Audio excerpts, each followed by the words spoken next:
ಬಿಸ್ಮಿಲ್ಲಾಹಿರ್ ರಹ್ಮಾನಿರ್ ರಹೀಮ್. ಪ್ರವಾದಿ ಮುಹಮ್ಮದ್ ಸಲ್ಲಲ್ಲಾಹು ಅಲೈಹಿ ವಸಲ್ಲಂರವರು ಹೇಳುತ್ತಾರೆ, ಇದರ ಸಾರಾಂಶ ಹೀಗಿದೆ: ಮಾಹೆ ರಮಜಾನಿನ ಈ ತಿಂಗಳಲ್ಲಿ 4 ಕೆಲಸಗಳನ್ನು ಕಸರತ್ತಿನಿಂದ ಮಾಡುವುದಾಗಿದೆ. ಮೊದಲನೆಯ 2 ಕೆಲಸಗಳು ಅಲ್ಲಾಹನಿಗೆ ರಾಜಿ ಮಾಡುವುದಾಗಿದೆ. ಆಮೇಲಿನ 2 ಕೆಲಸಗಳು ನಮಗೋಸ್ಕರ ಮಾಡುವುದಾಗಿದೆ.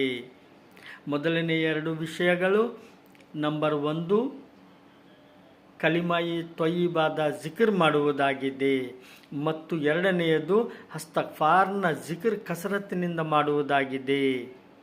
ಆಮೇಲೆ 2 ವಿಷಯಗಳು, ಅದರಲ್ಲಿ ಮೊದಲನೆಯದು ಸ್ವರ್ಗವನ್ನು ಪ್ರತಿ ಕ್ಷಣವೂ ಬೇಡುವುದಾಗಿದೆ ಮತ್ತು ಎರಡನೆಯದು ನರಕದಿಂದ ಉಳಿದುಕೊಳ್ಳಲು ಅಲ್ಲಾಹನಿಂದ ದುವಾ ಮಾಡುವುದಾಗಿದೆ.